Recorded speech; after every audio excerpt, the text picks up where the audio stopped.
On this episode of Lingkod Bayan Diaries, ating tunghayan ang kwento ng isa sa ating mga honor awardees. Of course, it's so gratifying once you have published something. But more than that, it's more gratifying to know na ang aim mo talaga hindi lang hanggang papel, kundi towards na magagamit ito kung kanino man, like in our case, the farmers. So yun yung maganda na I have to do this research, not for myself, not for anything else, but pakinabangan ni Juan at Juana. Ako ay si Dr. Lucy Labat, Chief ng Atomic Research Division ng Philippine Nuclear Research Institute.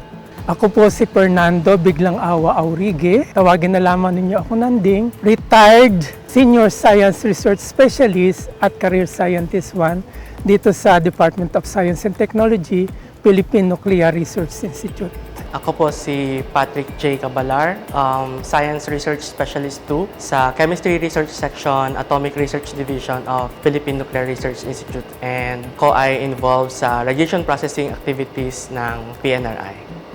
I think that was almost 10 years ago na. Ako yung project leader. Ako yung nag-initiate ng itong project na ito wherein I connected with different institutes gaya ni Dr. Hill Magsino, who is also part of the Lingkod Bayan awardee. Kami yung nag-conceptualize ng program and we asked for funding from PICAART, DOST. It's for plant growth promoter to increase the yield of plants. So what we did was to irradiate the carrageenan. In-irradiate namin, parang pinuputol-putol siya such that maliit na lang size niya since it contains lots of macro and micronutrients yung carrageenan, so na-absorb ng tanim, kaya nagpapataba ng tanim din. This is really science-based, and in fact, bago kami nakadevelop, it took us 10 years. So pinag-aralan talaga siya. Hindi ako agriculturist. I'm a chemist by profession, so wala akong kinalaman doon sa pag-apply doon sa agriculture. So that's why si Fernando Aurigue, siya yung taga-test doon actually sa effect ng plant growth promoter, carrageenan, doon sa peanuts and mung bean. On the other hand, nag-collaborate kami kay Dr. Hill Magsino. Siya naman yun nag-aral sa field trials sa rice. Especially kasi galing siya sa National Crop Protection Center. So, ang pinag-aralan niya, ano namang effect ng mga peste dito pag may carrageenan plant growth promoter. Chemist din si Patrick. Siya talagang tumulong sa akin, especially when we did the multi-location trials. Siya yung commander sa mga iba-ibang mga regions kasi we need to do the logistics. And aside from that, yung mga analysis ng carrageenan namin, tumutulong din siya. Talagang malaking role din niya doon. Importante yung collaborative work naming lahat. Kasi kanya-kanya kaming role. Hindi ko kaya kung ako lang yun. Kaya kasama talaga sila sa pagiging lingkod bayan. Dahil otherwise, this would not have been successful if we were not in collaboration with each other. Bilang licensed agriculturist, ako yung in charge sa pagtetest ng mga experiment namin, lalong-lalo na sa mung bean and peanut. Yung carrageenan plant growth promoter ay tinest namin sa may 5 region sa buong bansa for several years at several trials. At ang naging epekto nito doon sa mga farmers, no, yung pinakamalaking impact sa kanila ay ang pagtaas ng kanilang ani.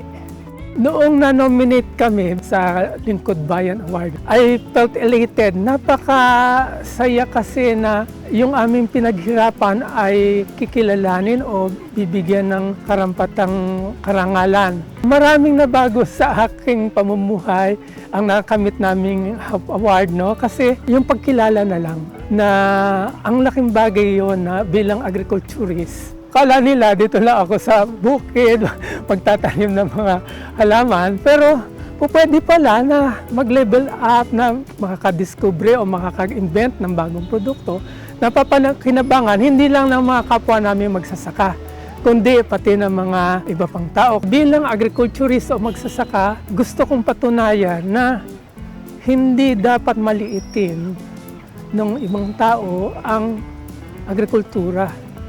Kasi pagka ako'y nasa ibang bansa, talagang kinikilala ko bilang agriculturist. Nung na-nominate kami sa Outstanding Government Workers, actually, nagulat ako kasi bata pa ako nung time na yun. Parang hindi siya kapanipaniwala kasi hindi ko rin naman in-name or ginol at that age yung award. So, sobrang nakakatuwa.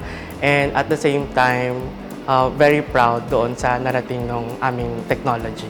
Dito sa Kalayaan Plant Growth Promoter, farmer kasi ang parents ko. So, mas lalo siyang nakakatuwa on my part kasi alam ko na magbe-benefit yung mga katulad ng parents ko.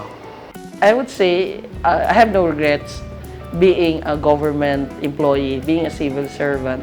Kasi with all these challenges, marami ka ring ipapakita. I would like to say, not all government servants are those which the common people would know, but there are good civil servants trying hard really to work for the service of the people, for everyone. Sa mga kapwa ko lingkod bayan, no, mga public servants, be the best that you can be. Pagsikapan ninyo na magampanan ang inyong mga tungkulin, anuman ang inyong responsibilidad, basta kayo'y nakapokus sa inyong gawain. Ano? At sana ma-inspire kayo sa amin na mga Lingkod Bayan Awardees kasi ang dami natin pwedeng i-contribute, hindi lang sa Pilipinas, kundi sa buong mundo.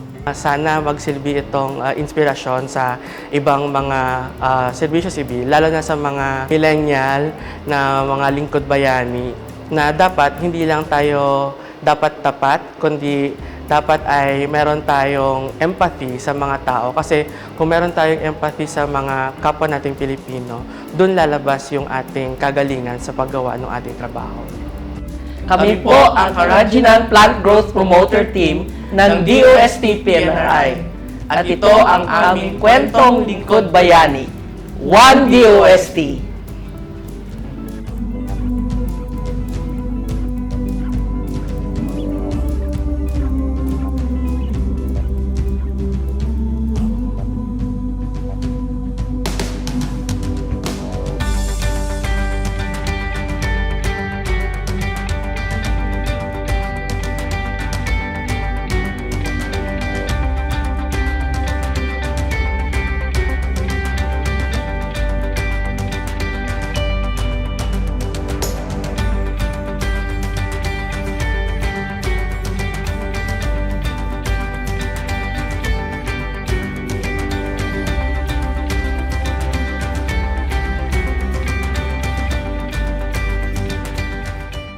Inyong natunghayan ang kwento ng ating lingkod bayani.